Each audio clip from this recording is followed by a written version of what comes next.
আজ মহাসপ্তমী, বাঙালি শ্রেষ্ঠ উৎসবের আজকের দিনকেই বলা হয় পুজোর প্রাণকেন্দ্র। কারণ এই পুণ্য তিথিতে মহামায়ার প্রাণ প্রতিষ্ঠা, নবপত্রিকা স্নান, কল্পারম্ভ এবং নানা আচার অনুষ্ঠানের মাধ্যমে দেবীকে আহ্বান করা হয়।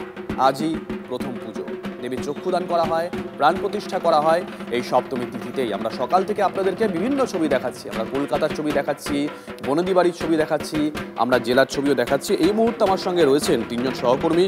সুদীপ্ত রয়েছে জগৎ মুখার্জি পার্ক থেকে, বর্ধমান থেকে রয়েছে মনতোষ এবং ডায়মন্ড হারবার থেকে আমাদের সঙ্গে রয়েছেন আমাদের অপর সহকর্মী শুভেন্দু। প্রথমেই সুদীপ্ত, জগৎ মুখার্জি পার্ক, যারা কলকাতায় পুজো দেখতে আসেন উত্তর থেকে শুরু করলে তারা যে তালিকা তৈরি করেন তার একেবারে ওপরের দিকে থাকে এই জগৎ মুখার্জি পার্ক।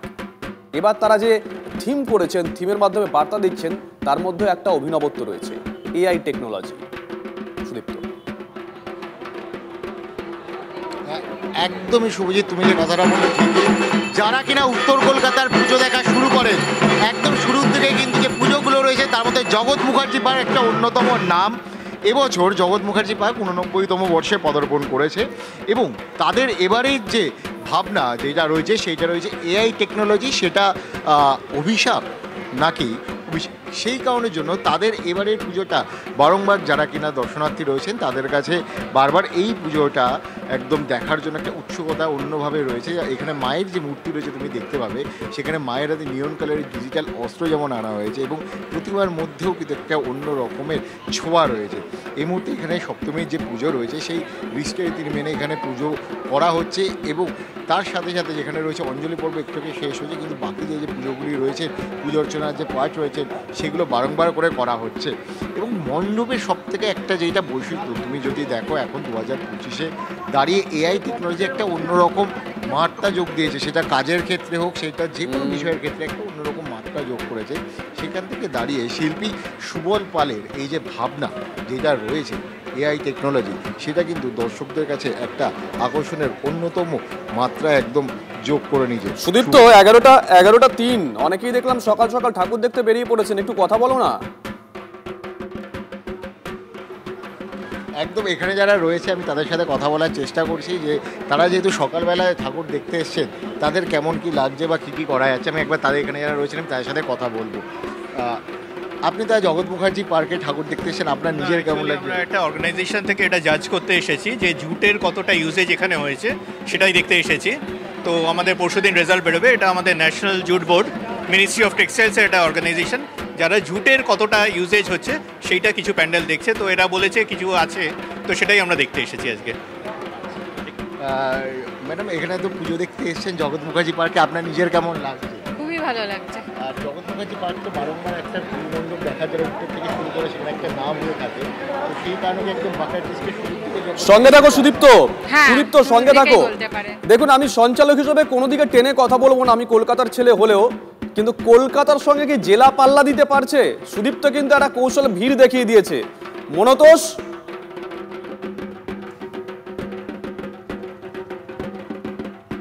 দেখো শুভজিৎ, যেটা দেখা যাচ্ছে যে যেহেতু একটা মেঘলা ওয়েদারের একটা দুর্যোগের একটা আশঙ্কা ছিল আবহাওয়া দপ্তরের, সেই কারণে কিন্তু বর্ধমান জেলার বা বর্ধমান শহরের বেশ কিছু পুজো তৃতীয়া থেকে উদ্বোধন হয়ে গেছে এবং তৃতীয়া থেকে মানুষ ঠাকুর দেখতে বেরিয়েছে। আমরা যেটা দেখেছি গতকাল সন্ধ্যেতেও কিন্তু মানুষের ঢল ছিল, তারা প্যান্ডেল ওপেন করতে বেরিয়েছিল। এই মুহূর্তে আমি যে প্যান্ডেলে রয়েছে, এই প্যান্ডেলে পুজো প্যান্ডেলে কিন্তু সকাল থেকে এই মানুষজনের ভিড় থাকছে, তারা আসছেন, প্যান্ডেল ওপেন করছেন এবং এই পুজোটাকে তারা ছুটি উপভোগ করছেন। অনেকেই দেখা যাচ্ছে যে তারা বন্ধু বান্ধবের সঙ্গে আসছেন, কেউ কেউ পরিবারের সঙ্গে আসছেন। এই মুহূর্তে ঠিক আমার ডান দিকে রয়েছে দুটি বাচ্চা রয়েছে, তারা পরিবারের সঙ্গে আসছেন। আবার কথা বলবো তোমার সঙ্গে। কখন বেরোনো হয়েছে? কিছুক্ষণ আগে। কতগুলো ঠাকুর দেখা হলো? 2-3টা দেখা হলো। কার সঙ্গে আসা? বাবার সাথে। সারাদিন আর কি প্ল্যান রয়েছে? সন্ধ্যাবেলা আরো কিছু ঠাকুর দেখার ইচ্ছা আছে।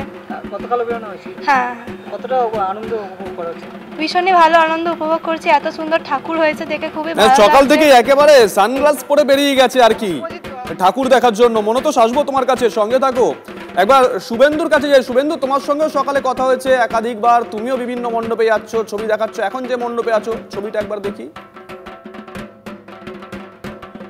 দেখো, তোমাকে আমি দেখানোর চেষ্টা করবো, এটাও কিন্তু ডায়মন্ড হারবারের একটা অন্যতম জনপ্রিয় হচ্ছে পুজো মণ্ডপ এবং এটা হচ্ছে নিউ টাউন সার্বজনীন দুর্গোৎসব কমিটি। এবছর এই কমিটির পুজো পা রেখেছে 58তম বছরে। থিম হচ্ছে বহমান একেবারে তোমাকে বলছিলাম সকালের দিকেই যে এটা হচ্ছে সুন্দরবনের ডায়মন্ড হারবার হচ্ছে সুন্দরবনের একটা অন্যতম প্রবেশ পথ, ফলে এই মণ্ডপটাকে তুলে ধরা হয়েছে মৎস্যজীবীদের একটি ছোট্ট গ্রাম হিসেবে। সেখানে তোমাকে প্রতিমা দেখানোর চেষ্টা করব। মৎস্যজীবীদের পাড়ায় যে ধরনের প্রতিমা তৈরি করা থাকে তাদের বাড়িতে থাকে, একেবারে তারই আদলে সেই প্রতিমা তৈরি হয়েছে এবং কিছুক্ষণ আগে নবপত্রিকার স্নান করে এসছেন নদী থেকে, হুগলি নদী থেকে, এবং এরপরে কিন্তু সপ্তমীর পুজো প্রায় শেষের পথে। কিছুক্ষণ আগে পর্যন্ত এই কমিটির যারা কর্মকর্তারা ছিল তারা ভিড় জমিয়েছিলেন ঢাক বাজছে, কারণ এটা তুমি সকাল থেকেই আমরা দেখতে পাচ্ছি যে আকাশে আলো এবং মেঘের লুকোচুরি চলছে, ফলে যে সমস্ত দর্শনার্থী যারা তারা কিন্তু একেবারেই সমস্ত রকমভাবে সাবধানতা অবলম্বন করে আসছেন। এবং বেশ আমরা আসবো তিনজনকে আপাতত ধন্যবাদ। আজ সকাল 7টা থেকে অর্জুনপুর আমরা সবাই ক্লাবের প্রতিমা দর্শন বন্ধ রাখা হয়েছে, ঠিক কি কারণে জানবো। রঞ্জিত আমাদের সঙ্গে রয়েছে, রঞ্জিত ডিটেল বলো। যাবো রঞ্জিতের কাছে আমরা। অর্জুনপুর আমরা সবাই ক্লাবে পুজো সকাল 7টা থেকে, মানে প্রতিমা দর্শন সকাল 7টা থেকে বন্ধ রাখা হয়েছে, সম্পূর্ণরূপে বন্ধ করে দেওয়া হয়েছে। যদিও যে খবর পাচ্ছি আমরা সম্ভবত বিকেলের পর থেকে প্রতিমা দর্শন করতে পারবেন দর্শনার্থীরা, কিন্তু কেন সকাল 7টা থেকে বন্ধ? রঞ্জিত আমাদের সঙ্গে রয়েছেন। রঞ্জিত কি কারণে বন্ধ?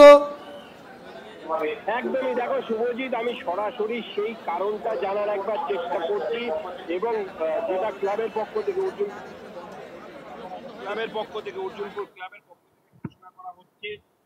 অর্জুনপুর আমরা সবাই ক্লাবের পক্ষ থেকে আমরা বিশেষভাবে ঘোষণা করছি যে আমাদের পুজো মণ্ডপের অভ্যন্তরে কিছু টেকনিক্যাল প্রবলেম রয়েছে। সেই টেকনিক্যাল প্রবলেমের রিপেয়ারিংয়ের জন্য আমরা বাধ্য হয়েছি আমাদের পুজো মণ্ডপের দ্বার দর্শক সাধারণের জন্য বন্ধ রাখতে। সকাল 7টা থেকে আমরা বন্ধ রেখেছি এবং যতক্ষণ পর্যন্ত না আমাদের এই টেকনিক্যাল প্রবলেম সলভ না হয়, আমাদের যে টেকনিক্যাল সমস্যা রয়েছে সেগুলো সমাধান করার চেষ্টা চলছে। যত দ্রুত সম্ভব আমরা সেটার চেষ্টা করছি এবং একদমই শুভজিৎ, তুমি শুনতে পারলে নজর রাখো, নজর থাকবে আমাদের এই খবরের দিকে, নজর রাখো।